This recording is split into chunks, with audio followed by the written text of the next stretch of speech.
I like to tell this story of walking around the woods with my grandfather, who was a lumberman, and my dad. And I learned about what a white oak was, what a red oak was, what a black oak was, what a sugar maple is, what a red maple is, popple, cherry, all these trees. And I can't even tell you why that, for years, I couldn't tell you why that tree was a cherry or a white oak.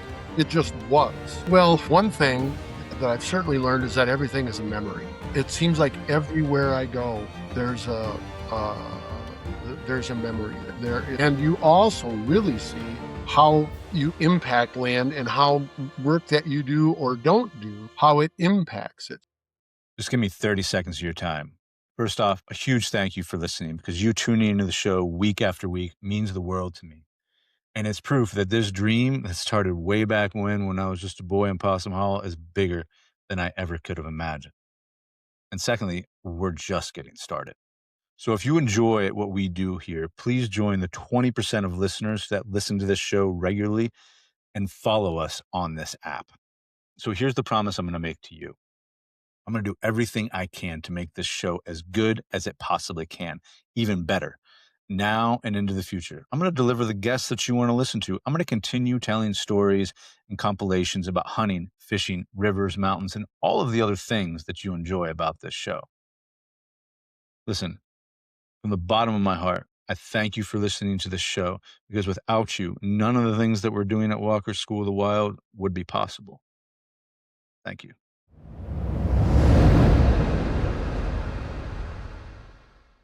So what were you saying about the Whitetail Industrial Complex, though? Well, i- i- i- I'm a student of history. I have a degree in history, and post World War II, Dwight Eisenhower warned against the military-industrial complex, right? Mm. And of course, we've seen that since the 50s. And so I can't take credit for coming up with the phrase the whitetail industrial complex. My friend Ryan Callahan, who's now the president of Backcountry Hunters and Anglers, Mhm, who mhm. was never a whitetail hunter in the Midwest, but came to the Midwest and whitetail hunted. And he saw the food plots and the doing this and doing that on your property is sort of like an arms race between neighbors. You know? Totally, And totally. so and it really has become an industrialized, more than Western hunting for sure, that Eastern hunting, and especially centered around white-tailed deer, has become this industrial complex. Yeah. And and it I l there's like anything, there's positives and negatives to it all, right? I mean, people are getting involved with conservation because they see that as an opportunity to promote the whitetails on their property. But at the same time, generally speaking, whitetails don't really need a whole lot of help from us. That No. they thrive around man and mankind and the manipulation that we've done to the landscape. So I say somewhat jokingly and somewhat tongue in cheek things like putting in food plots in farm country is like taking sand to the beach. Right. Yeah. But it's a part of that whitetail industrial complex. It's a Mm. part of that industry Yeah. that there are these companies that are out there making tons of money selling food plot seed and the all these special nutrients and all this stuff. And I've been in some of those rooms where those numbers are discussed, and it's just mind-boggling how much money is involved with the whitetail industrial complex.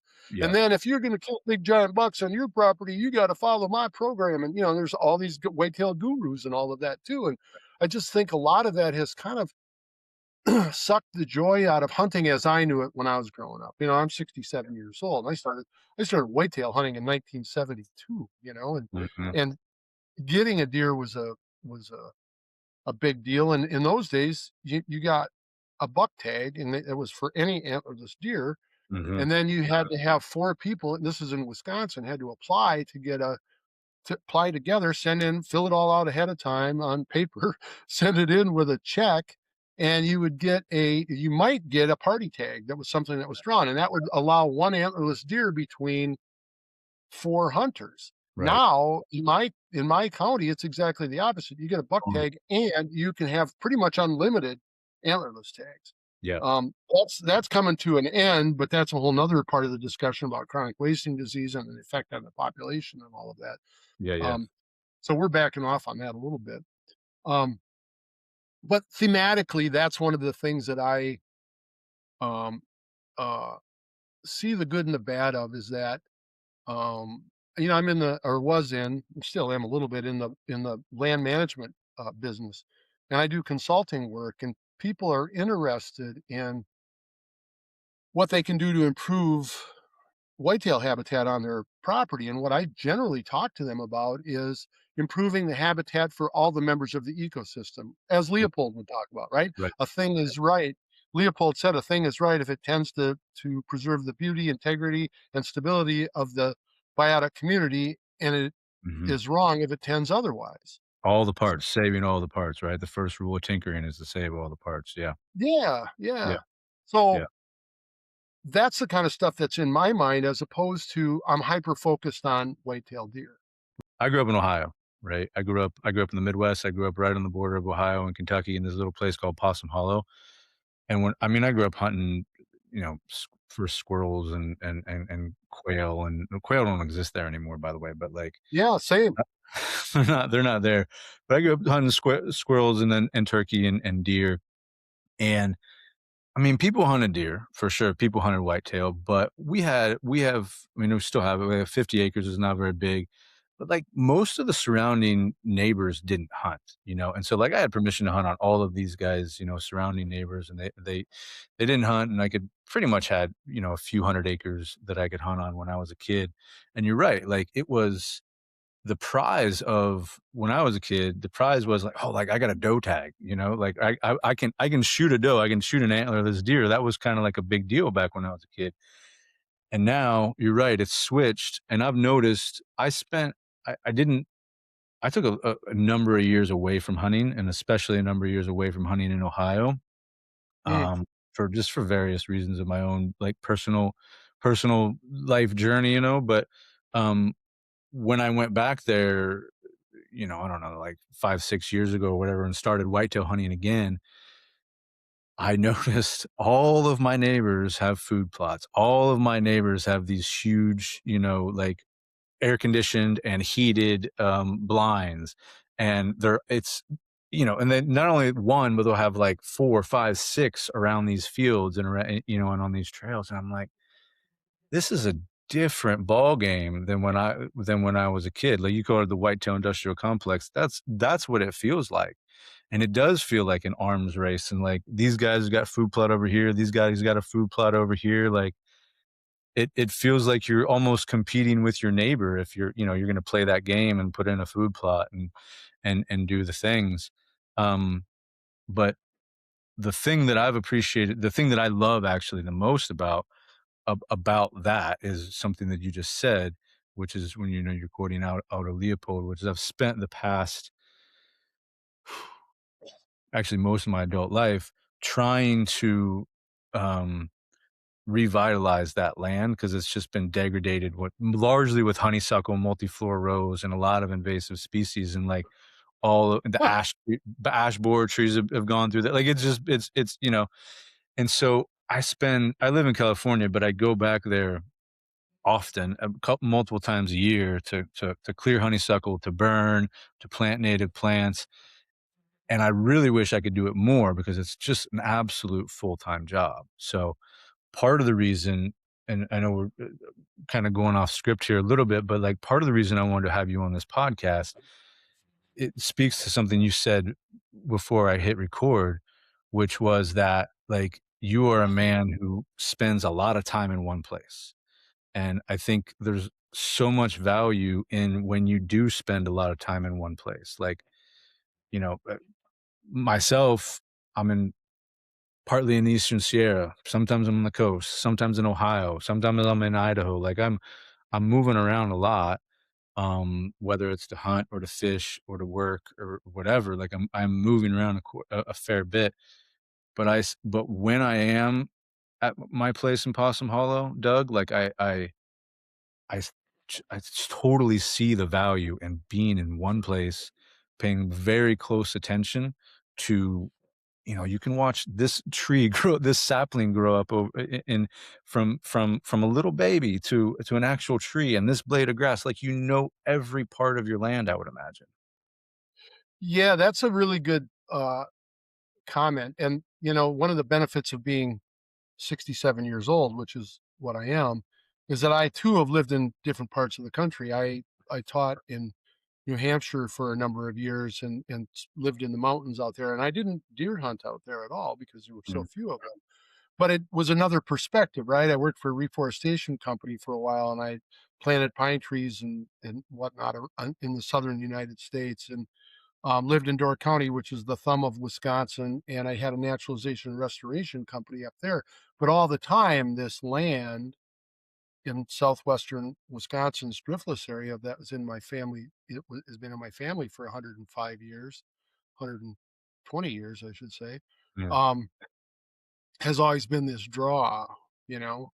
And with the way things happened in life, um, just about 30 years ago, I moved to Madison, which is 60 miles from the farm, and my brother died, and he was on the farm, and someone needed to take that stuff over from my because my parents were aging, and the opportunity that I had there, the silver lining of the loss of my brother was that it really made my family and I focus on, well, what is next for this family property.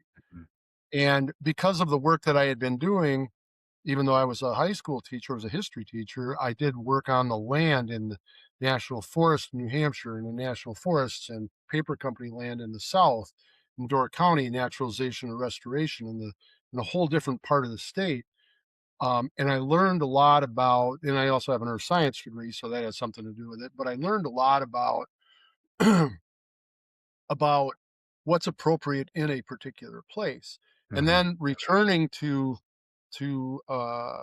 the farm and really taking that over a little over 25 years ago now, and the management of that property um, sort of brought the stuff from my childhood forward mhm, that I'd learned about. It's like I like to tell this story of walking around the woods with my grandfather, who was a lumberman, and my dad, and I learned about what a white oak it was, what a red oak was, what a black oak was, what a sugar maple is, what a red maple is, popple, cherry, all these trees.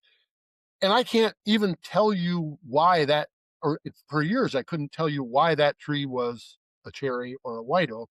It just was, mhm, because I had grown up with those trees and with people who were pointing that out, and you just realize, well, that's what a white oak is. right. Wasn't it was a sort of a practical dendrology class. And then my grandfather and father both were managing the woodlands in such a way that what we would call it now is timber stand improvement. And we would do things like cut prickly ash, which is a native Mm, shrub or brush, and that kind of stuff. And, put rocks in the corners of the cricks and all these things. And so as a kid, I'm doing all this stuff. And then at 16 years old, when I was introduced to Elder Leopold in the Sam County Almanac, I learned there was a word for it: conservation. It was just like, well, this is just what you take care of your land. And then conservation, and that book is such a touchstone for me, and I think it touches three different parts of life in the way that it's divided up. And um, that that's really where like the whole idea just started to open up to me. So now, really, even though I've been involved with the farm for a long time, it's really been the last 25, almost 30 years now, where that has been my hyper focus. And mm, it's interesting in that there are some assumptions because of the work that I do with Steve Ranella and Meat Eater, the assumptions with people that I like hunt all over the place, or I mm, get the opportunity to go here, there, and everywhere. And the truth of the matter is 99% of the hunting that I've done is on that mhm, property. I grew up similarly to you in that, small game hunting was a big thing that we got yeah, to do. Squirrel hunting, rabbit hunting with your buddies on Saturday morning. totally. Um, Bow hunting, deer, what? I say this all the time, that bow hunting's for people who don't have enough to do.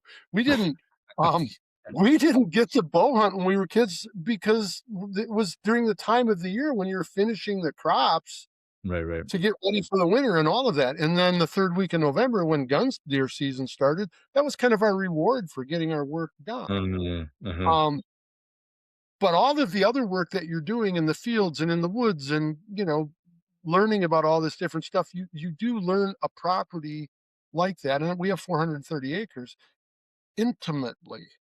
Yeah. Um, where the turkeys that we didn't have when I was a kid, we didn't really get those until I was in my early 20s because of the Right. reintroduction. Where the deer lay, how they lay, where they're there. I mean, I can tell you about like little pockets on a side hill that you would think, well, that's not where the deer are going to be. Oh yeah, there's going to be a deer laying there, or Yeah. more than half of the time, you damn well better be ready.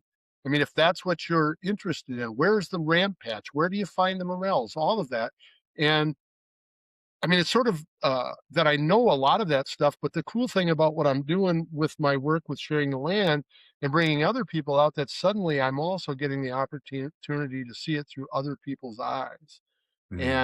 and their knowledge. Like I have some foragers who are incredibly knowledgeable who are part of our group, and it's like, "Well, I didn't know that we had black trumpets on the farm." Well, we do, you know? Mhm. Um, the chanterelles, which weren't really something that I knew about till about 5 years ago, Hmm. uh, and even the fact that, like, prickly ash, that you can take the berries off prickly ash, dry them, and turn them into, like, peppercorns and all Mm. this really interesting stuff. So oh, I don't know where we were going with that, Ned, Well, I completely agree with you about this idea of focus on place. yeah. I was just on a meeting for a project that we've got going on with one of our sponsors, and they're bringing people in what to learn. We're going to use some of their equipment, but we're also going to teach these media folks who are coming about the kind of conservation practices that we need to be doing, and how we're using, quite honestly, the equipment that this company has Mhm. to implement that stuff.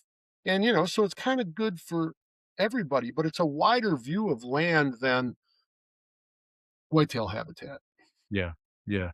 Well, I definitely wanna talk about that second thing you said was, like, actually the nuts and bolts of, like, how we actually do this stuff later on, but I wanna follow up with what you're talking about, like, this intimacy of place and having an intimate relationship with it, like, what is that?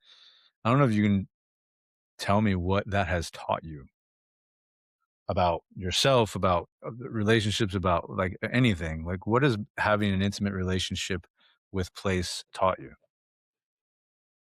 Well, one thing that I've certainly learned is that everything is a memory. It seems like everywhere I go, there's there's a memory there. There is, and you also really see how you impact land and how work that you do or don't do, how it impacts it. So how you can really have an impact on it. Um, and that, here's a great example. My daughter is actually going at the end of the week. We're flying over to the UK to hang out with her and her fiance. When she graduated from high school 12 years ago, she was a part of a tree planting crew on the farm. And she was planting these little 12-inch white pine trees. And now those trees are 18 feet tall. Mhm. And she's just stunned by that, right? I mean, she just can't get over it every time she sees them, how they keep growing. And I'm like, well, that's a That's part how of they it. do it. Yeah, well, that's how they do it. And just that idea that that's such a marker of time. Mhm. I planted trees 40 years ago that are, big, um, well, they're red and white pines, and there's some oaks and that kind of stuff, but the change in that, it's like these markers of time. Trees that I pulled out of the ground, some sugar maples, and planted around the house because they're used to be surrounded by American elm trees, right? And Mhm. American elm all died off because of Dutch elm Mhm. disease. So I wanted to, in my, you know, 20 something year old mind, I wanted to pull trees from the farm and put them there. So I went out and I pulled some sugar maples and planted them around the house, and they've done really well. But my gosh, they're Dude, 24 inches around yeah. now. Yeah. So that is one of the things, is that when you have that relationship with place, the marking of time and the impact of it. And I think back about my dad and my grandpa and some of the work that we've done on the in the woods. Um, and I didn't understand it so much a decade and a half ago when he said we were doing a timber harvest, and he goes, "Well, Douglas, I knew it needed to had to be done. I Mhm. just didn't want to be the one to do it." And I realized that my father was born in 1924, so a mature oak from an economic maturity is about 100 years old.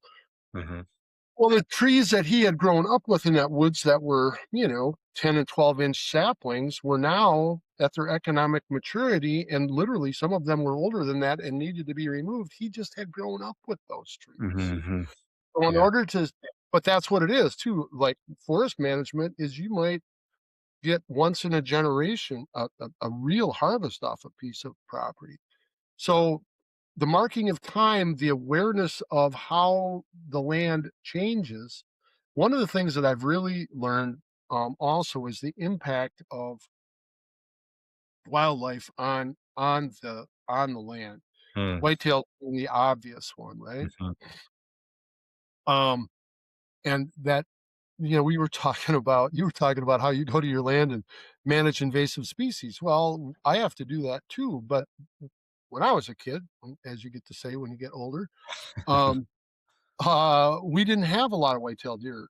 Right. We had probably a population of 10 to 15 per square mile of Mhm. habitat, and we had a lot of understory species like, dogwood and Right. hazelnut and Mm. alder and, um, different kinds of viburnums and Mhm. service berries and all of that stuff that Mhm. provided habitat for more than white-tailed deer. Right. Provided habitat to ruffed grouse and on the edges to quail. We don't Mhm. have ruffed grouse and quail anymore, and I know it's everybody talks about it being habitat, and then there's these conspiracy theories about, oh, when turkeys were brought back in, maybe they had something to do with it, and it doesn't seem to be hold any water. On the other hand, when the deer population exploded really in the 1990s and that understory, which they could reach all winter long, right? Mhm. And especially on the edges, they just deer eat a lot. They eat a lot, and Yeah. when they over browse it, and suddenly what they're browsing on are the native species and all those native woodies, and now those have been eaten down to the point where there's a void, and nature abhors a vacuum, right? So autumn olive and multiflora rose and honeysuckle, Japanese barberry, and all this stuff Yeah. that isn't great for rough grouse. Right. Um, Or quail or yeah. Yeah, and quail and all of that sort of thing. So, those kinds of impacts, those are the kinds of things I think you learn, but you can only learn that over time. Yeah. I think Um, that's if yeah. Go ahead. No, I think that's true, and because I think if when we come into a place, if we haven't spent like you said, you've spent most of your life there, right? And getting to know Yep, this place intimately.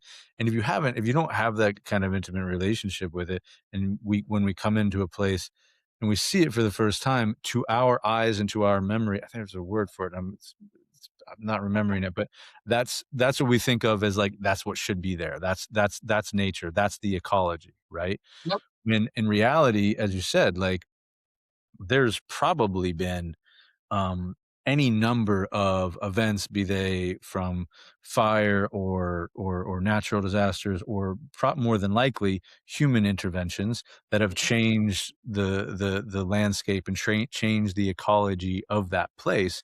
And so we're only seeing it like a snapshot of what that place is. And I don't know. I hesitate to use the word like what it should be because I don't know, that gets into a whole other conversation about natives and non-natives, invasives, and which I don't really want to go down. But I do think that there's so much benefit. I just want to value what we just said. There's so much benefit in seeing a place over time and change and understanding how that place changes over time with the way that our relationships to it, the way deer relate to it, the way other animals relate to it, because then you do really understand, oh, well, there used to be a really nice grove of pawpaw over here, and they're gone now. And now it's all just sugar maples and there is no understory or whatever it happens to be. yeah. You can understand the story that the land is actually telling you there, right? And maybe Yeah, I've been really lucky in that this property's in my family for a long period of time, and I grew up with storytellers, my Mhm, grandfather and my grandpa, and they I mean, I grew up in the town where the farm near where the farm's a couple miles away. And so I do have that perspective of when I was a kid, and it was this little dairy farm, right? And now it's a conservation property, and I've been when it was from afar, I did see that evolution over time. mhm, But those stories are all a part of it too, mhm, which was one of my dad's favorite expressions. He'd be talking and he goes, "Well, it's all a part of it." And um, I mean, that's really true. When I think about how my people came there, my people have been in the Casanova area since the 1850s. mhm, This farm that we have was purchased in the early 1900s because of the woodland, and it was about a mile from where their sawmill was and all of that. Um, and because I studied history and I'm interested in history and I'm interested in storytelling and I like to wonder a whole lot.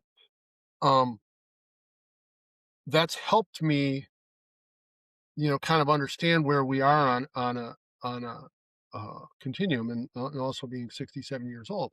But mhm, something that you said is so true, and that is you kind of are interjected at a particular point.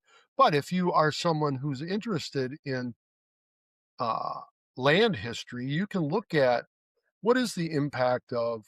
Well, we have eastern red cedar in this area, and they call it the Green Glacier, right? It's a native species, but will move across the landscape very slowly and take over hillsides that I'm in the Wisconsin River Valley. You can see these bluffs, and you can just see where it has been.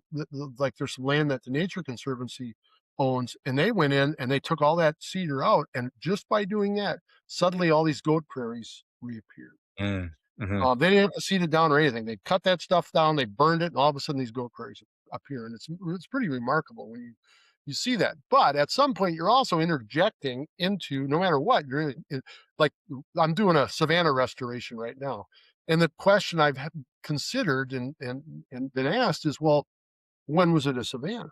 mhm. Yeah.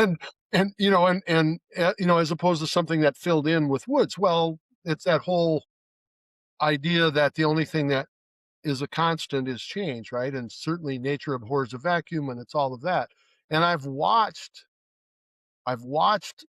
our land change as it went from a dairy farm and was aggressively grazed, overgrazed. There's just no way around it to, um, because there was a whole profitability and maximizing profits and trying to pay for this place and all of that to now, as time went by, it's like, oh, we need to be concerned about financial viability of the property, but that Right. means we can also treat it maybe a little more lovingly. And can we tap into like conservation projects and programs, and can we be a little more thoughtful about what it is that we're doing and still be financially viable, Mhm, and in fact some ways make more money, in parts of it, not being in the conservation program. But I sold grass-fed beef, raised and sold grass-fed beef for a long time. mhm, Way better deal than trying to run a bunch of cattle off of a small pasture and then feed them out and sell feeder cattle and all that across the scales at the market. mhm, Direct marketing grass-fed beef worked out way better for me mhm. from and it was gentler to the land too. Probably felt better as well, I would imagine, but yeah. Yeah, it really did. It really did. All of those things sort of plug into it. Mhm. And I know I had a point originally in that, but I may Well, have lost. no, it's I appreciate that. I'm curious though, as you're talking, and maybe I'm just projecting, I don't know, but, like, it feels like a lot of what you're saying is the impetus for you starting sharing the land. Am I right in saying that? Or Well, so when I was a kid, as we say all the time, as we're older, when I was a kid, yeah, I mean, my buddies and I, if Mr. Sparks needed help baling hay, we went and helped him bale hay. But then Yeah, in the fall, when we were running through the hillsides, squirrel hunting and stuff, there wasn't any fence lines. I mean, or there were fence lines, but it was just like you just hopped over the fence and kept going. He right. didn't care. Right. because that's not why he owned the land. That's a big change in land ownership, right? As it being farmland, and hunting or whatever is incidental to it, as opposed to owning it. The majority of the ownership reason for owning it is for it to be for hunting or recreation, Yeah. or recreational hunting, which is a whole nother subject, right? Mm. When I was a kid, man, you know, venison was a part of was a staple. Yeah. And a deer get hit on the road, the highway that goes by our farm, and somebody would walk up and need to call the sheriff, because in those days you actually had to call the sheriff, Hmm. because it didn't happen that often. By the time you'd go back down there, there might be a couple other cars there going, "Hey, who's going to take this deer?" Yeah. And now white-tailed deer are just dead. White-tailed deer are littered along the highway now. Yeah. So Hey, there's a I change. want to interject real quick, Dad, because I just have a burning question. Did you guys get off of school for the first day of deer season, or for the first when you were a kid? Well, uh, in Okay. Wisconsin, the gun season, the real deer hunting, Yeah. always starts the Saturday before Thanksgiving. Yeah. So it wasn't necessary. But that Oh, month, it was a 9-day season. But that Monday, Tuesday, Wednesday, yeah, you could you didn't have to go to school. yeah. So Yeah. yeah, similar to that. I mean, I know in like the state of Michigan, they think it starts November 15th or something, and so it Mm. can be any day of the week. Whereas I think we did it our state did it a smarter way, and is that they started it on On a that Saturday. Saturday. I Yeah. think all of the game seasons in our state start on a Saturday, closest to whatever holiday or date. So, Mm. but yeah, that's funny that you asked that, because it was like a holiday, and now a few things happen, right? One of the things was you had to. It was hard to get a deer Mhm. when I was a kid. Mhm. It was a big deal to get a deer, and it became so easy in the '90s that people got used to that. Like, they got used to being able to go out and sit on the gun hunters, Mhm. sit on their pail or their stump or up in their stand or whatever, and by 10 o'clock in the morning, they'd have shot a buck, and they were just shooting the first buck that they saw. Mhm. And they would see one, and now and I hear those people say, "I remember the good old days in the '90s when you would see 35 deer by noon on opening day." Well, that wasn't sustainable. That was what was Right. destroying our ecosystem. Yeah. Um, and interestingly enough, most of the '80s, I didn't deer hunt in Wisconsin, because I was either in school or I was living in a different part of the part of the country. And then I came back in the '90s, and I was like, "Where the hell did all these deer come from?" Yeah. It was that. I mean, it happened that quickly. And in the early '90s, in the early '90s, it was really the mid '90s before it got to be the point where it was just crazy. But I can remember doing what we call mooches, where I'd have people sitting out, and I would do a big circle and and bump deer, and it would be common to bump 35 or 40 deer out of a 40 or 50 acres that would Mm. run across towards these people. And now we've reduced populations. Now you see, 10, 12, and fewer sometimes. But I have no idea what those deer populations were like, and they had to be close to 100 deer per square mile of habitat. It was just nuts. It was There were a nuts. lot. I mean, there's still a lot in Ohio where I live, in Possum Hollow. There's still a ton. But I'm curious, you mentioned a few times hunting culture, and I really do want to talk about sharing the land, and like what that is, what that means to you, why you started. And you've sort of talked around it a little bit, and talked up to it, but I'm wondering if you could just talk more directly, like what is this sharing the land that you're doing, and yeah, why should people care? Sure. Sharing the land is a conservation cooperators network where we connect access seekers with landowners, Mhm. um, for the purposes of enjoying private lands and conservation together. You know this. You've already alluded to it. Mhm.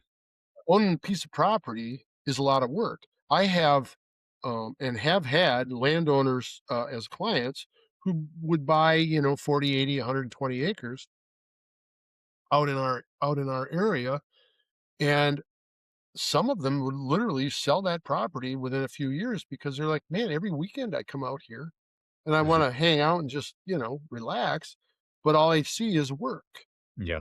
and all this work that has to be done. There's a lot of if you're going to be a responsible landowner, there's a lot to it. I mean, you're flying back to Ohio to do good work on your property. It's that sort of thing. Yep. So, and of course, we have all kinds of conservation programs in this country, like through the Natural Resource Conservation Service, like the Conservation Reserve Program. Through that, there's an EQIP program and environmental quality incentive program, the Conservation Stewardship Program. I'm doing a project right now with the Fish and Wildlife Service Partners Program Mhm. to increase wildlife habitat for non game species. Hmm. Or focusing on non-game species. It's a really cool program. So I'm doing this. What the Oak Savanna thing is all about. It's Mhm. grassland habitat for grassland birds. Um, Lots of work that needs to be done. And as land ownership has changed again, when it was more working land, um, maybe the work was just different, I guess. And then maybe some of the land was being abused too. But I can remember when I was 12 years old, this guy, Hans Moritz Bach, bought this land up the road from where I went to school, and I used to go up there and squirrel hunt and stay with my couple of buddies on their farms, which are next to it. And the farm that this guy bought was, we just call it a poor dirt farm, that it had been worn out. The Mhm. stream banks were eroded. It was over pastured. There were, but on the ridges around this valley, there was good squirrel hunting, and we would go there. And then all of a sudden, there were these 11 by 14 signs that said no trespassing on them. Yes. There was this German guy. He drove never forget it, because I was 12 years old. He bought that land, and he drove a brand new Mercedes Benz, which to us farm kids from Casanova looked like a freaking spaceship, Right. Yeah. And then he spoke in that German accent, and we were verboten from going on his land, and it was all this stuff. And it's like, holy shit, what do you Yeah. mean we can't go hunting there anymore? Yeah. And boy, that I just remember that kind of sticking in our craw. Mhm. And the other part of that story is there was a spot where we would all go. We would access the trout stream on this guy Charlie Green's farm, and we'd just leave our bikes there, and we would go through the fence, and he'd open the gate and close the gate and go trout fishing. And other Mhm. people access it there too, including Hans Morsbach and his spaceship, right? And Right. one day we pull up there on our bicycles, and here's this sign, the same size as the no trespassing sign, that said, "If your land is posted, stay the hell off of mine." Hmm. So there Mm. was a message being sent to that guy from away, as we referred to him, but he was the first one, and I remember that. Now, the upside of Hans Morsbach, the downside was, there was an access thing, but the upside was that's a that his family still owns that property. Holy crap, 55 years later, and it is a paragon of conservation virtue. He'd Mm. restored land there. They planted trees, they planted shrubs, he did worked on the creek, all of this stuff. It's really a beautiful property. So, good and bad of all of that. But now, as I said, 65% of our land in our area is owned by people who don't live there, and they own it for recreational purposes or hunting purposes or whatever. Yet that need for the land, to work the land or do work on the land, is still there. So what we Mhm. do with sharing the land is that we connect willing access seekers who are willing, and maybe who aren't. I mean, this, that especially in the whitetail world, there's a lot of leasing that goes on. People will lease a piece of property for hunting. And, for some farmers or some landowners, that's a great thing. And, I'm not begrudging people that. I mean, what we're all acknowledging, right, is access has value. Mhm. And I think that's important to acknowledge. I mean, people go, "Oh, I remember when I was a kid, you could just go wherever you wanted." Well, no, you really couldn't. Right. There were some caveats to that. Like I said, Mr. Sparks, Royce Sparks, never forget him. You could hunt his place, but he also needed some help baling hay in the summer. Sure. Back in the day when we would stack hay on wagons and all that kind of stuff. Yep. So that was kind of the deal. I mean, it was informal. And Elda Leopold did something similar to that in with the Riley Game Cooperative, which is a fascinating story. And all the stuff you hear about Leopold, here's this guy who went out and was looking for a place to hunt. He was a professor, or he was working at the Forest Products Lab in Madison at the time. And he's looking for a place to bird hunt. And he stops by this farm, And he strikes up this conversation with this farmer and then asks him, "Hey, any chance I could go bird hunting out here?" It's a grassland area and they had quail and pheasants. And the guy goes, "Yeah, well, you could, but we really don't have much for quail and pheasants." And Leopold said, "Well, you also don't have very good habitat." Can you imagine? You're asking a guy for permission and then you're starting to denigrate his Right. land. Right. Right. But what ended up happening is they ended up having a conversation about that. And Leopold said, "How about this? How about some buddies of mine and I come out and we do things like improve the habitat by planting? We'll buy the trees and the shrubs and that kind of stuff. And you will take your marginal land and we'll improve it for upland game bird habitat, and in exchange for that, we'll get access to hunting it." And this thing called the Riley Game Cooperative was started, and it was in the 1930s. And even after he bought his land up by Baraboo, which isn't far from here, and restored that land and all that, the Riley Game Cooperative continued till Mhm. his death in the 40s, in the late 40s. And then after that, and then after, by the mid 50s, it had kind of fallen apart. But access in those days really wasn't an issue. Yeah. So now when I learned about this about 18 years ago, I mean, I thought I knew a lot about Leopold, and then I suddenly stumbled across this. I was like, well, what a great idea. How about we formalize that age-old thing where, like, I used to do work for a couple Hmm. of neighbors for access. How about if we formalize that? Because there's a whole group of people out there who are getting into hunting. We're recruiting through the R3 programs. We're recruiting hunters. We're recruiting, and people want access for more than just hunting. Um, how about we build a system Hmm. where, as we can, a landowner who's interested in doing something like allowing access to people who are willing to contribute to the conservation of that land or make a contribution to conservation somewhere, Hmm. would allow access in exchange for that kind of work. Access has become a problem because of the way land use has changed and land ownership has changed. But one of the things that I also noticed is that landowners, especially recreational landowners or people who are just buying land as a place to escape the city, were also realizing, my gosh, there's a lot of work that there is that to go along with owning a piece of land. So, pretty simple idea. And at the same time, we're recruiting people to get more involved with the outdoors and through hunting being the big one, the R3 recruit, retain, reactivate. Hmm. Hmm. And the number one complaint again amongst number one impediments, I should say, for recruiting hunters is them having a place to hunt. It's sort of like you get these folks on this hunting bus, and then all of a sudden you get to the end of the line after they've learned about it, and now it's like, okay, now get off, and good luck out there.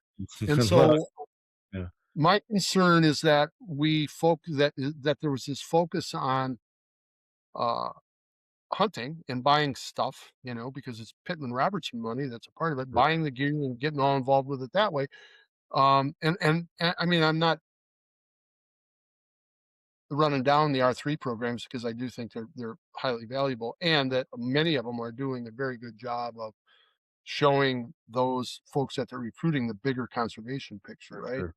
I'm Yeah. a believer that conservation is the yardstick and hunting is about 6 inches of it. So Hmm. it's important to me that people who are accessing land and who are hunting on land think about what it takes to have those game species on that land, and Hmm. then how that relates to all other species is very Leopoldian. It's just completely everything that I think about is generally something Leopold wrote about and worked in and did all that stuff. So we took the Riley Game Cooperative idea and expanded it. And the idea is that willing landowners fill out a cooperating land profile, and willing access seekers fill out a conservation resume. Hmm. And and we have back end software and everything that matches people geographically and through interests and all of that. And it's not just for hunting. We have people who are foragers, and that's what they're interested in. And and actually landowners are a little more some landowners are a little more open to that than they are maybe letting people deer hunt with a rifle or something. Sure. And other people who actually one of my access one of my cooperators, we now call them, his initial access to my property, he was just interested in a place that he could take his dog and Mm. run it. Mhm. Um, and and of course there were parameters and when you can do that and when you can't and all that kind of stuff. And he comes out and helps with all kinds of things. He's now pretty much a full blown cooperator. He deer hunts with us and is there for whatever I ask him to help Mhm. with. And so in my case, I have local cooperators who have an awful lot of access. I mean, they can contact me, the ones that I who've done the most, they can contact me and say, "Hey, I was thinking about going to the farm this afternoon to take a walk in the woods and look for antlers. Is that Mhm. cool?" It's always cool. Yeah, I mean that's Yeah. all they have to do is to contact me. Right, And we're right. using mapping software like Onyx and that kind of stuff. Onyx is one of our sponsors. Mhm. To communicate about the land, and I'll say, "Hey, could you go in this area and see?" I mean, I want them to engage with the land, and that's Mhm. how we pitch it to people. But we also pitch it to landowners. Start small with people. Don't Yeah. immediately think that they're going to be everything about everything. So start small. Spend some time with them. Have them come and help you do something like maybe clean up some brush or Right. pick up around the buildings or that kind of stuff so that you can just like work together and chat. And truthfully, there are so many, and I know you know this, there are so many things that you just need, just having another set of hands. Totally. uh, You Yep. know, we even do stuff where I might do some chainsaw work and I'll leave this, I'll just keep cutting and dropping it. And I know that people running chainsaws. I have a couple now that I do because they're certified in it and all of that. But I'll do the cutting and they pick the stuff up and drag it out of there. Sure. Um, I mean, even other things like one guy who's a builder and he's put windows in the old farmhouse. I bought the windows, he put them in, and that was Mhm. a great opportunity for exchange there. And it varies. We have foragers, we have campers, all those kind of things. But those agreements are kind of left up to the landowners. But the basic premise is the land needs us. Access has value. A landowner may be interested in having help with some things in exchange for that they will grant X amount of access. Quite Yeah. honestly, the people who come and access my place for antlerless deer hunting that I've gotten to know, and I don't expect anything from them. Mhm. I mean, they all offer to do stuff, and I usually will take them up on the offer. But when I tell, basically, it's what's your contribution to conservation? Well, in that case, coming and shooting an antlerless deer and helping me manage that deer herd is a contribution to conservation.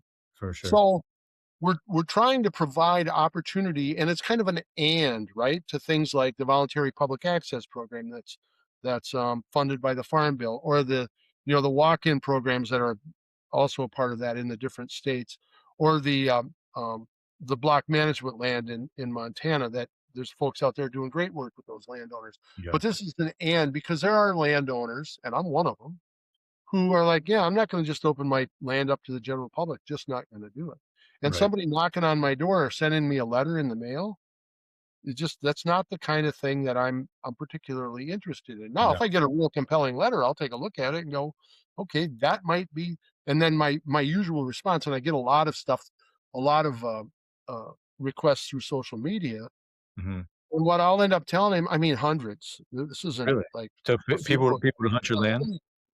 And it's like, yeah, well, hey, I'd love to go deer hunting. And then they offer me Huh. money, or or Interesting. or man, one that still is actually the guy is semi local, still bothers me. He goes, I'm a deer hunter and I've killed a bunch of deer, but I've never killed a big giant buck. And my kids don't think I'm a great hunter because I haven't killed a big giant buck. And I know you have some big giant bucks on your land. Could I have access to your land so I can prove to my kids that and I'm just like, wow, you need to Yeah. have a different conversation with your kids. Right. You know what I mean? You need to change that conversation. And but those kinds of things, right? And then of course I always want to have room for my friends, like Steve Rennell and his kids will be Mm. turkey hunting my place in less than a month. But they get it. Those kids get it. Yeah. They get out of the car and they say, what's the work that we need to do, Uncle?" They Right. call me Bubbly. "Uncle Bubbly, what do we need to do?" And so I have little projects for them to do. Mhm. So they're putting in to be able to take out. Otherwise, you hear this whole thing about hunting is conservation. Mhm. First and foremost, hunting is extraction. Mm. Hunting can be conservation, and there is some funding and all that kind of stuff that comes from that. But when hunting has become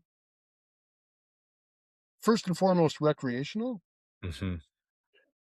we don't manage deer like we should. We were talking about lack of grouse and quail and that kind of stuff. Mhm. I was just listening to a podcast and I have some notes that I need to share with Steve and his guest, who's a friend of mine, Carl Malcolm, from the Rough Grouse Society. And, they're talking about how there aren't grouse in these southern areas that were used to be a part of their range. And it's across southern Wisconsin, southern Michigan, Mhm. Ohio, Yep. out into Pennsylvania, and into New York. And I'm like, and you know what the common theme is there?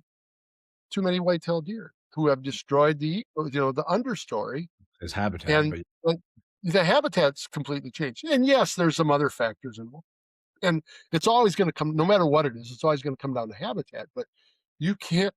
It's hard to rebuild habitat if you have a member of the biotic community out there that is overusing it. And that's right. white-tailed deer are real good at.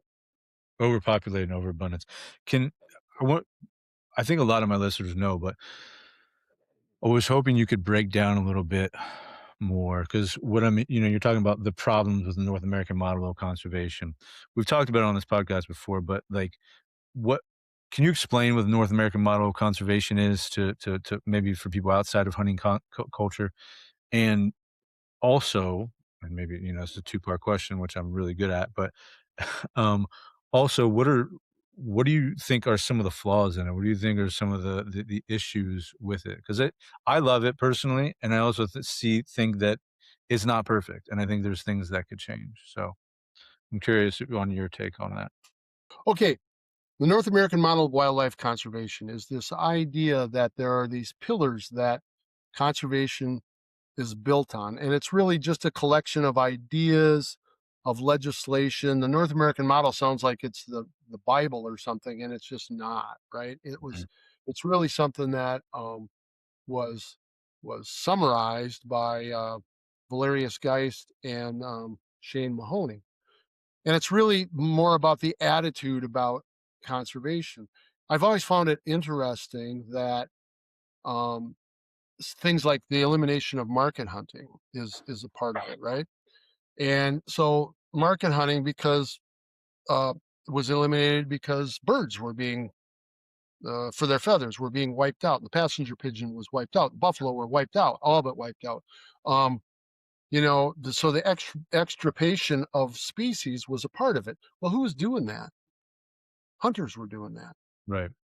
So it's like this whole thing. Oh, hunting is conservation. Well, but the North American model and some of the laws that had to as a result, and the regulations were a result of reaction to that. It's like, oh, let's not be too proud of ourselves because in fact it was hunters who were the problem. Hmm.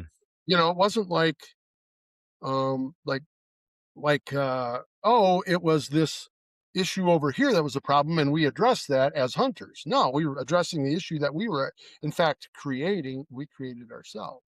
Yeah. Um, and so interestingly, so it was really good, the North American model, and that being one of the basic parts of it, that there should be democratic, that it should be science-based. But most of that stuff has gotten thrown out the window. We're Hmm. not basing management on science anymore. If we were, we'd have a hell of a lot fewer white-tailed deer. And in fact, one of the problems with this is, am I firmly standing on my soapbox now?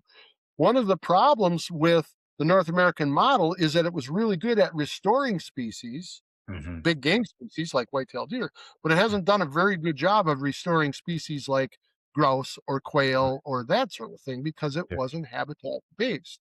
It was Right. focused on, and it seems to be more focused on big game species. And now, if we were going to literally do it, if we were really following the science, we would have a lower population generally east of the Mississippi or very close to east of the Mississippi. Sure, Iowa and Iowa and Minnesota and Missouri and those states are all included in that, which are slightly west of the Mississippi. East, we would have a hell of a lot fewer white-tailed deer because we have more white-tailed deer now than, and they're having a negative impact on and the science shows us that a negative impact on the ecosystem. So, but that seems to be conveniently ignored because by a certain segment of the hunting public who still want to talk about the whitetail, or about the North American model of conservation and that hunting is conservation. So the North American model did a great job of restoring species, at least some of them. And then, of course, the contributions that hunters, through license sales and Pittman Robertson, which is mostly actually money that comes from shooters, and the input into conservation has helped certainly in restoring species and restoring habitat.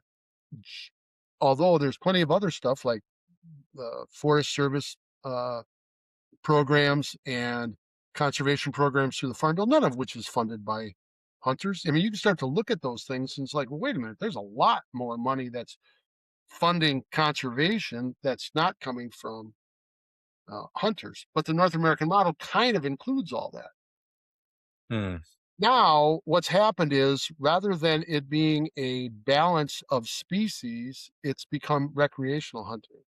We're working with we're doing some work with a group out in New York State in the Hudson River Valley where they have over 100 deer per square mile of habitat, and they're destroying the ecosystem. And there are people there who weren't hunters before. In fact, some of them were vegetarians. They're like, well, but they're concerned about the ecosystem. They're calling themselves eco hunters, and it's really interesting what they're doing. You can't say that you're interested in scientific management and not address the problem of the white-tailed deer. Right. I mean, it's just glaring as far as I'm concerned. Yeah. And we've seen, like here in Wisconsin, we have this thing called the Wisconsin Conservation Congress, which is citizen input into hunting and recreation legislation. That was started. Leopold was one of the big advocates of it, and was one who started it. And a friend of mine jokingly says it was Leopold's worst idea because what ended up happening is that now it's run by a segment of the outdoor community that are recreational hunters. And it has been said to me by a number of people, but the one that really sticks in my head is when Steve Ranella said it to me. He said that, no, he was sake of argument too, remember, but because he's good at that. Well, he said, too many deer is subjective. And I'm like, well, no, it's not.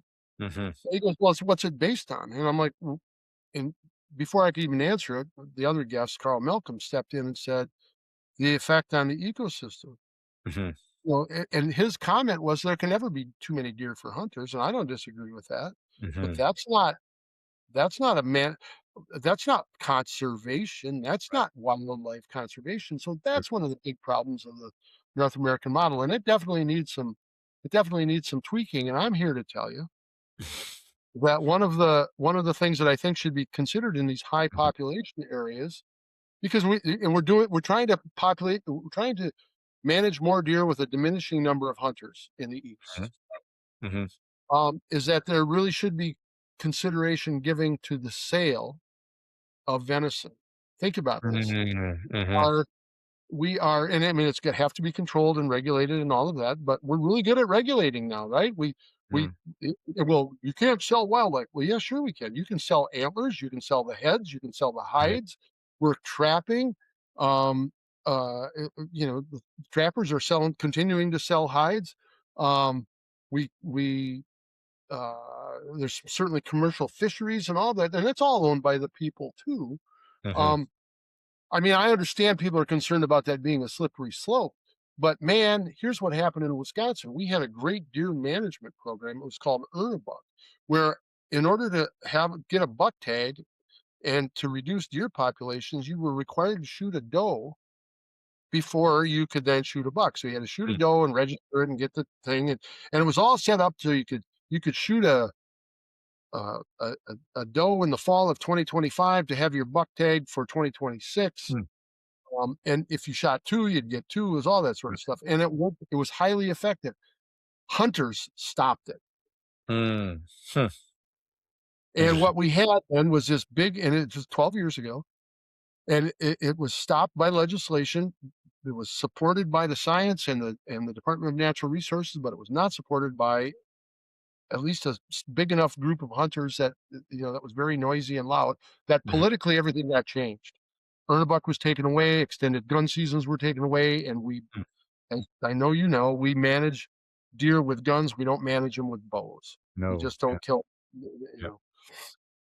And so you have these high populations. What ended up happening in our area?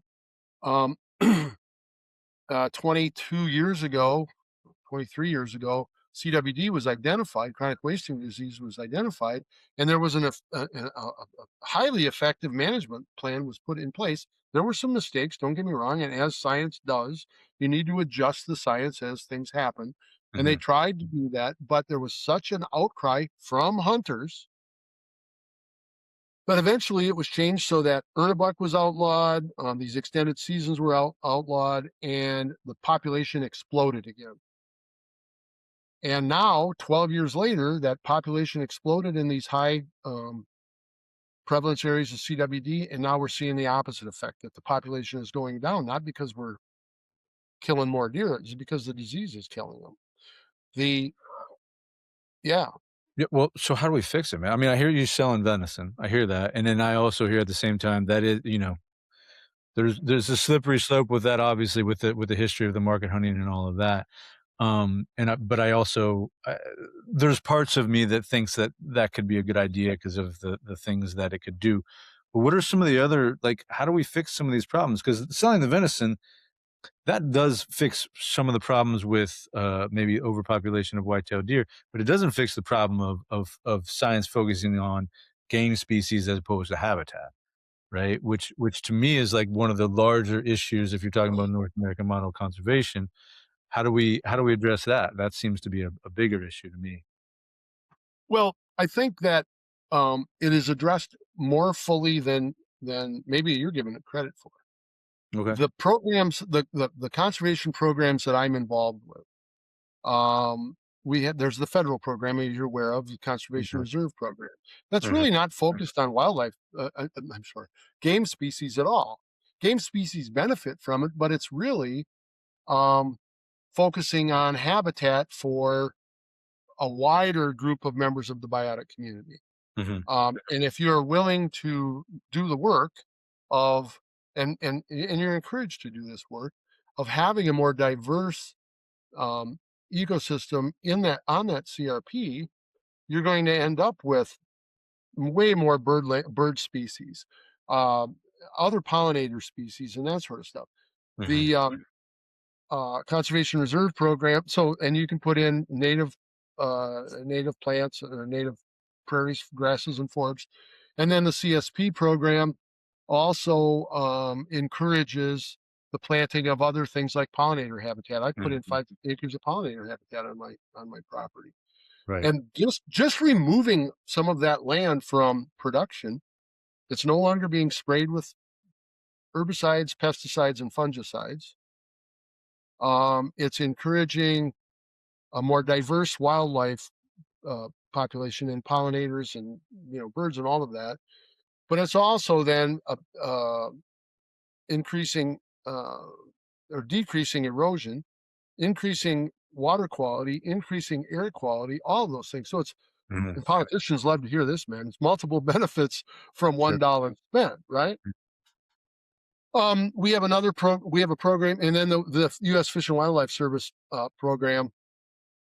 Um, that I'm involved with the Partners Program, and where they partner with landowners, willing landowners who are willing to make an investment too. They make an investment. They provide some expertise. CRP is a to, to go back to CRP. CRP is a I'm getting about I'm getting in today's dollars. I'm getting about 15 to 20% less than if I put it still had it in row crops. But Yeah. for me, the other benefits. I mean, I could be renting it to a farmer and getting 15 or 20% more, but the other benefits are important, right? And boy, there's plenty of government support for the farm subsidies and all of that stuff, there's plenty of money being spent on that. The amount being spent on conservation through stuff like the Farm Bill that everybody pays for. Mhm.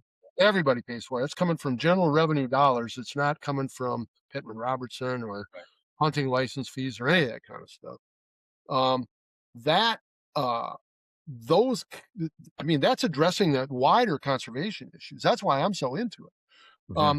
And then the Fish and Wildlife Service program uh, is an agreement I have with them versus a contract that I have with the federal government with the other stuff. So it's it's a contract. They come out and check on their contract. Mhm. And sometimes there's some conversations that have to be that had, and it's not always real easy to uphold your side of that contract. So I can understand why. And then there's some people just don't want to be in business with the government.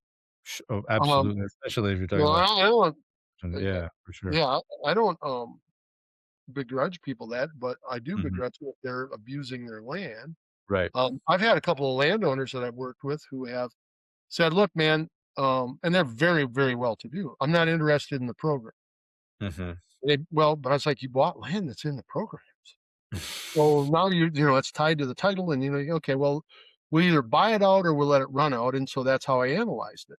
But here Mhm. was the cool thing, as far as I was concerned, is this landowner said, "But if you're telling me that what is prescribed in that contract with the government is the right thing to do, then cool. We'll continue to do that. I just don't want to be in business with them." Mm. Mhm. Gotcha. Now, and I mean, there's some financial integrity and all of that, right? But Right. he's got kind of screw everybody money, right? He doesn't Mm. give a hoot about any of that kind of stuff. And Right. he's sure not going to, he's not, uh, well, that guy is, I've no, he sold the property, but he wasn't interested in letting other people access the land. Now, the guy Mm. who bought that property has a little bit of the same attitude, but he also is a part of sharing the land. So, Mm.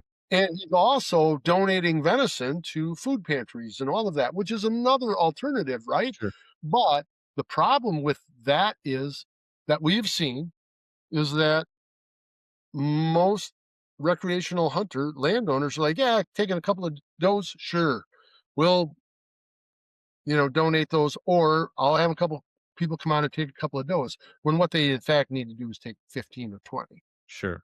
Yeah. Get that population down. They want, it's sort of this. That's the problem. That's the problem with the. Again, it goes back to the North American model. It's not. It's recreational use, not.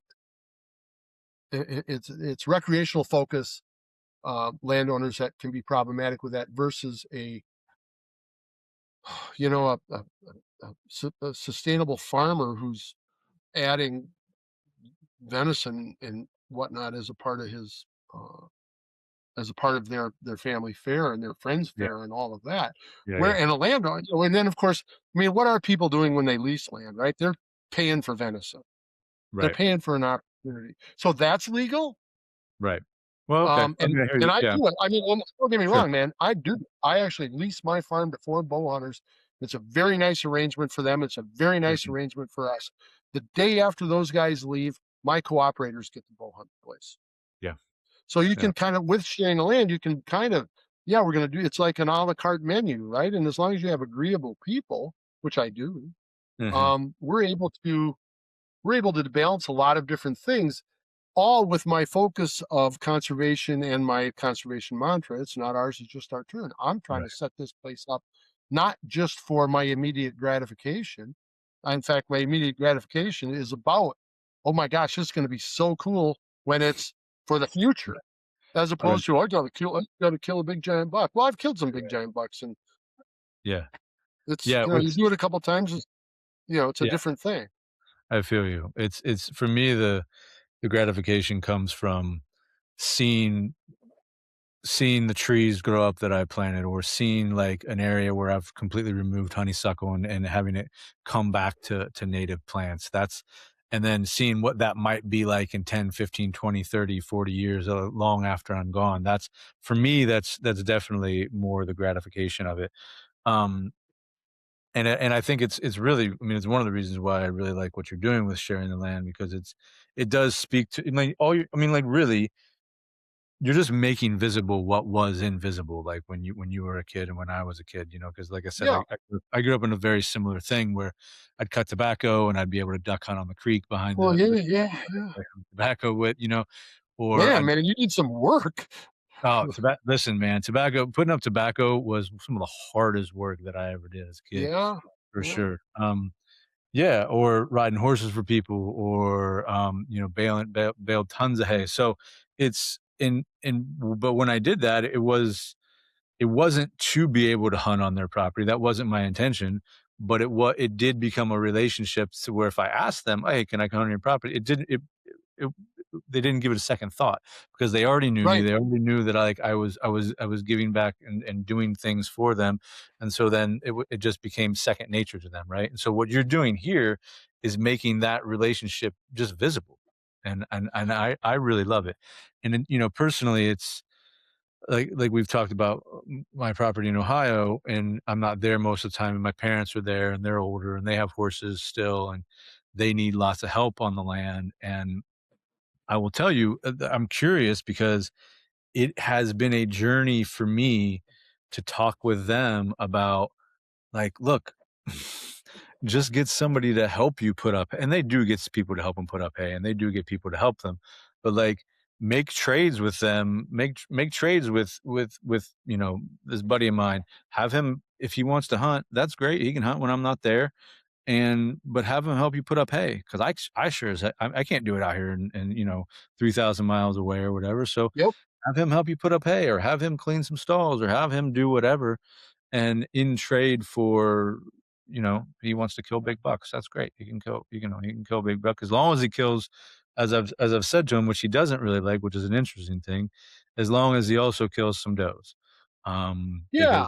I have lots of them. So yeah, Well, and a part of it is that you're also providing to those folks an opportunity to learn about conservation and what it takes to true. manage a property. Yeah, And what it because the land needs us. That's the long and short of it. The land needs us. yeah, And so just coming in and hunting is extraction. As I said, I think I said that earlier. Hunting is yep, extraction first and foremost. It can be conservation. It should be conservation, but the land really needs us, and we yeah, need to do the best we can for that biotic community. Well, my property. I walk outside here, slip on the sidewalk, and hit my head on the concrete, and am gone. Well, that property's still there. yeah, I mean, yeah, that place abides. I am literally trying to set it up, and some of this is because I have the back story of 100 years too, 120 mhm, years. We are literally doing things for the next 100 years. At 67, my daughter, like I said, my daughter is in England. They're going to be moving back eventually, but part of what I look for in some of my cooperators are people who are nearby that I can say, "Hey, man, can you go by and just make sure the house isn't on fire, or right, that the gate? I think I left the gates open, or can you go by and they'll do that." mhm, And boy, what peace of mind for a landowner, right? Well, totally, what's the value of that? Um, I mean, it's hard to quantify, right? On the other hand, other things are easy to quantify. One of our sponsors and landowner participants is Hoxie Native Seed out in near Pella, Iowa. Folks that I mhm, would recommend you chat with sometime. okay, Um, they have a thing called the Prairie Farm Podcast, but they love talking to people, their outlook is so interesting. Well, they used to the guy who started it, who unfortunately passed last year. When he first really started restoring his property, he was a corn and bean farmer, and in the mm, early '80s, he went, "Anybody can grow corn and beans," and that's literally what he the attitude that he had, and he found a prairie remnant on his property from which he started a native seed company, and it was some lean years and all of that, but it's a very good company and everything, and now it's small, it's family run. This guy, really interesting, Hoxie Native Seed, really Hawks, interesting. They actually sell food plot mixes too, by the way, but mm, guess what? They're all native species. right, And right, more forms of this kind for this kind of a thing. It's just it's fascinating how they did it. Well, anyway, Carol Hoxbergen was the guy's name, and he used to have people from Pella come out and go, "Hey, it looks like you got pheasants on your place," because of course he's got great habitat because he was growing. right, And sure, and hey, could we hunt? And he's like, I don't know. Hey, I'll give you $50. He's like, oh, sure. So he started doing some of that. Mhm. And eventually he and I met, and his stepson and this other guy met. And I started talking to him about sharing land. He goes, I like this idea. Mhm. And guess what? We need help. And so, because it's a native seed company, some of that stuff you have to go out and Oh, pick by yeah. hand. Super It's labor. intense, right? And so they have a whole group of cooperators who come out and they do a half a day's work or do a day's worth of work. Whatever happens to be needs to be done, and they just plan the work and work the plan. And Mhm. then I think it's for every half day's worth of harvesting and or whatever other work, they get a day's worth of pheasant hunting on their properties. Mm. It's a good And deal. I what mean, it's a good deal for everybody all around. Well, that's Yeah. exactly the point, and it's really a good deal for the land too. Right. Well, and there you go. And that's and I think that's why I mean, listen, I love the hunt and I love the fish.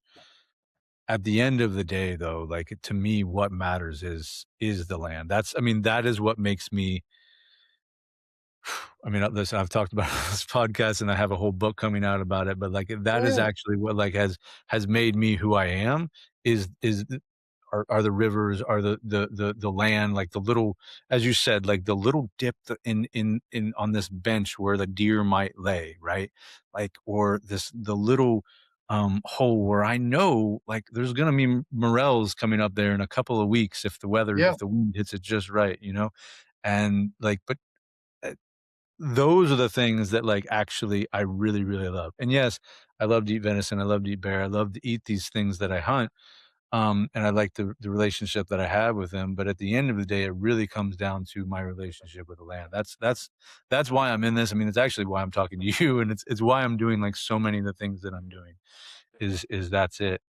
And and so I wanna be respectful of your time, but I wanna ask you, like, maybe one last question about for somebody, maybe a new landowner or maybe like an existing landowner, but somebody that wants to either get involved with sharing the land or they just want something that they can do to help improve the land that they have that they do own. What can they do? Where should they start? If they don't know where to start, where should they go? What should they do? Well, of course, you can go to sharingtheland.com and take a look at our website and what we are, and it's fairly extensive. There's articles on there about Mhm. some of the work that we've done and the connections that we made. There's some stories on there from landowners. There's stories on there from access seekers, cooperators as well. But I would say I did want to say that one of the coolest things that's happened to me as a landowner cooperator in this whole thing is some of the people that have come out and completely unsolicited Mhm. um, have said to me, you know what's cool is I really like hunting here and I like having access to this property. But what's been really cool to me is that we're up there working on a project and you're explaining it, or I'm learning about why part of why we're doing this for the land, but also what the benefit is to the wildlife. And I Mhm. take a lot of pride in the fact that I'm contributing to the conservation of a property and for the species that Yeah. and so they see themselves as a member of the Yeah. community. And like Leopold said, when we see ourselves as a member of the biotic community, we will treat it more lovingly, as Cool. opposed to the Abrahamic idea of it's here for us to take. Right. Places where people can learn about conservation stuff is there's so many organizations that I'm a big fan of. Pheasants Forever, Quail Forever is one Mhm. of them. There are chapters all over the country. More quail in the south, more pheasants in the north. Right. Um, and there are chapters, and you can join those chapters, and they have volunteer days. Backcountry Hunters and Anglers is another one. Even though it's a public land organization, they do a lot of volunteer days where you're Yeah. going out on public land and you're learning about the conservation of those lands. And I think that's fantastic. And those are all things that you add to that conservation resume that you're building, right? Sure. On Yeah. our website. It's something that you can always go back into. Oh, I learned how to do this. I went to a chainsaw safety class. The Aldo Leopold Foundation, that's not far from me here, about 30 miles away, and it's a group that I mean, it's that and PFQF are my two favorite Mhm. organizations because they are committed to conservation and to habitat first and foremost, and the entire biotic community, not a particular Right, species. right. That I mean, that's PFQF. Oh, wait a minute, it's pheasants and quail. No, it's not. It's they are the habitat organization, and the Mhm. a habitat that they work on is for all members of the biotic community. And of course, Leopold Foundations, it's everything is the Leopoldian land ethic. But you can go to places like that. The other place that I would tell folks to uh, look out for, especially, I mean, almost every state has an extension office, Right. and through their Department of Natural Resources, the extension offices often offer um, uh, learn about your land classes and that sort of stuff. And Mhm. it's like, well, wait a minute, I don't own land. Well, you don't have to own land. You can still go there and learn about invasive species and prairie establishment and timber stand improvement and all of that. And what a Mhm. great place to meet landowners, right? For su I mean, that's it's a just good point. Yeah, fabulous. point. Well, and that's I mean, before we started sharing land, that was what I would tell people. "Well, how do I meet landowners?" I'd say, "Well, Hmm. here are the places that you can do that." COVID knocked the snot out of a lot of that all of a sudden they weren't having those gatherings and stuff. Mhm. But again, PFQF and organizations like the Leopold Foundation, there's other ones out there, they have these days where you can learn chainsaw safety, you can learn all these different things. Go to Mhm. those things, build your conservation resume. Your university extension office is another Oh, great yeah, example. for sure. Your state Department of Natural Resources, um, you go on their site and start looking around, you're going to start to find out. And then the other thing that I would encourage people to do is to participate where they can Mhm. with something like the Wisconsin Conservation Congress, which Mm. I have a love-hate relationship with these days, but there's a lot of good things happening there. And I think if we have people who are thinking in a wider sense on those things, you can both learn and contribute. Yeah. Um, I say this all the time. I took a landowner and a logger who Mhm. knows me and has done some work with me. And this landowner is going to have some work done by this logger or is thinking about it. And he goes, "Could I bring this?" The logger said, "Can I bring this landowner out to your place? And you just give us a little tour, Mhm. and we can look at what I did for you." And this guy kind of wanted to tour the whole property, so I set a couple hours aside, and they said sure. So we hopped in my Can-Am and we drove around, and I would stop and talk about, here's where we did something and it Mhm. worked out really well. Here's where we did something that didn't work out so well. Mhm. Here's where we haven't done anything and we need to get to work on this. Here's Right. some things that we're just leaving alone. So a little Mm. bit of everything. And I realize that every time that I have those kind of conversations about Mhm. conservation with people, that I'm also learning something from them. Yeah. So Yeah. they're contributing something to that conversation. Yeah. And and the way they ask questions like, wow, I didn't, the great one was, well, why is it, what kind of tree is that and why? And I'm like, Mhm. Right. I have Right. to think about that now, right? Yeah, Like, yeah, yeah, yeah, yeah. because Yeah. that my grandpa told me when I was 5 years old that was a white oak tree. That's why, you know. That's the thing, man, and that's No, when I teach tracking or when I teach any of the wilderness things that I teach, that's the thing that I've noticed is you're saying it right there is that, like, trying to when you have to teach it to someone else, you have to know, like, you have to make visible the invisible. What w the things that you know intuitively or you've learned over since a child or whatever, you have to go back into that childlike mind and explain it as clearly as you possibly can, from that perspective, and for me, doing that has been one of the biggest teachers for me because 'cause I'm like, "Oh, well, why I don't know, why is that an oak? Like, why why yeah, does that like, it just does, and there's reasons, right? And so yeah. I've had to, like, really relearn remember some of those reasons so that I can explain it to other people, so yeah. I think that's fantastic. It's one of my favorite things about it. And actually, quite honestly, it's been the more how it's all become a more full experience for me as well. Yeah. Taking people hunting. Um, Even though I don't necessarily when I take a new hunter, I don't necessarily do it in a way that I would do. Sure. I like to take him into a blind where we can talk and I can explain, like deer hunting, especially, right? And so I can explain what's happening and what's going on and all of that, and then I can yammer on and on like I do. But then once I'm comfortable with them, I'm like, okay, now you have to understand this isn't it. This is a part. This is one way to hunt. What I'd like to do with you now is to take you over, and I did this with my friend Dave Simonette from the band Trampled by Turtles this past year. He was experienced with upland game hunting, never deer hunted before.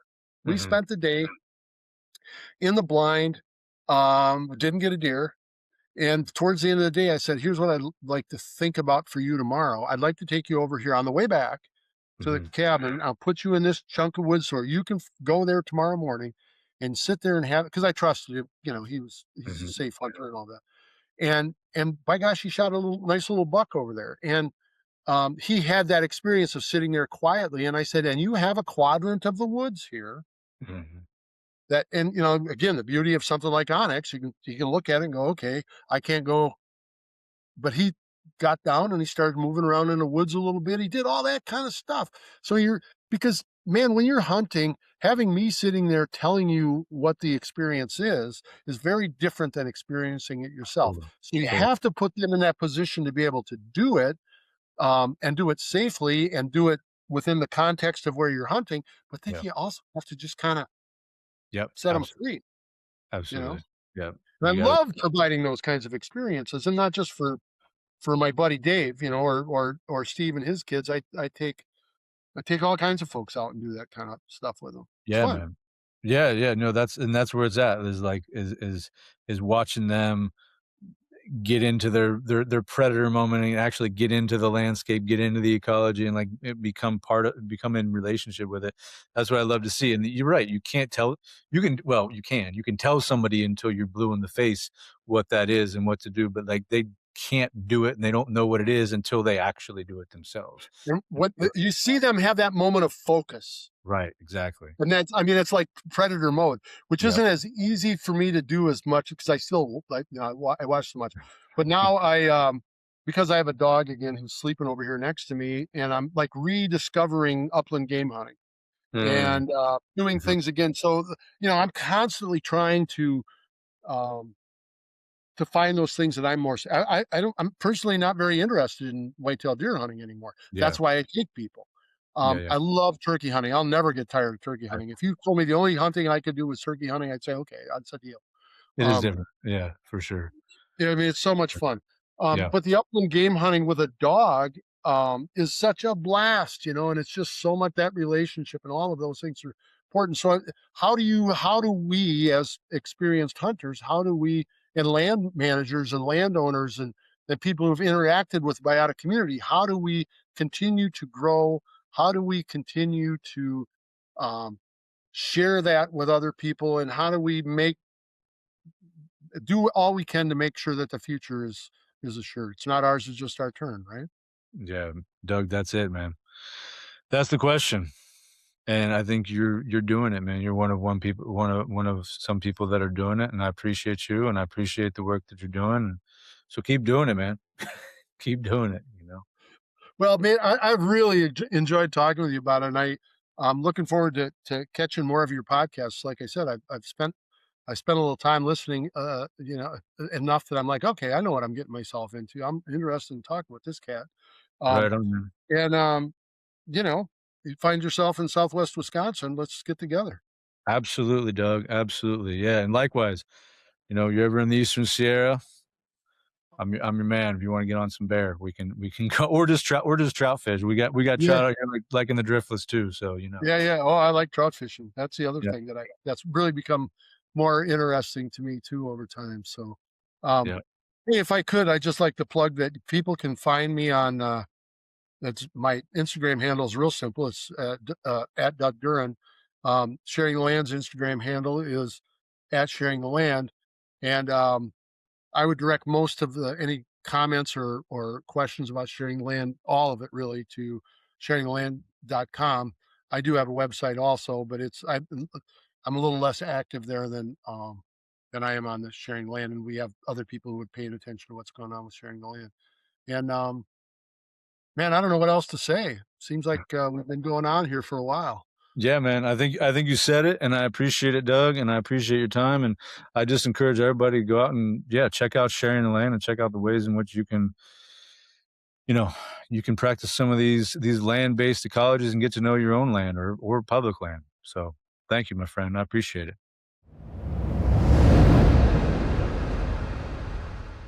If this conversation resonated with you and you're feeling called to learn how to hunt and especially learn how to hunt white-tailed deer, then I urge you to check out our upcoming offering at Walker School of the Wild this winter, the Primal Harvest, where you will not only learn how to hunt white-tailed deer, but how to process it and how to turn it into a meal.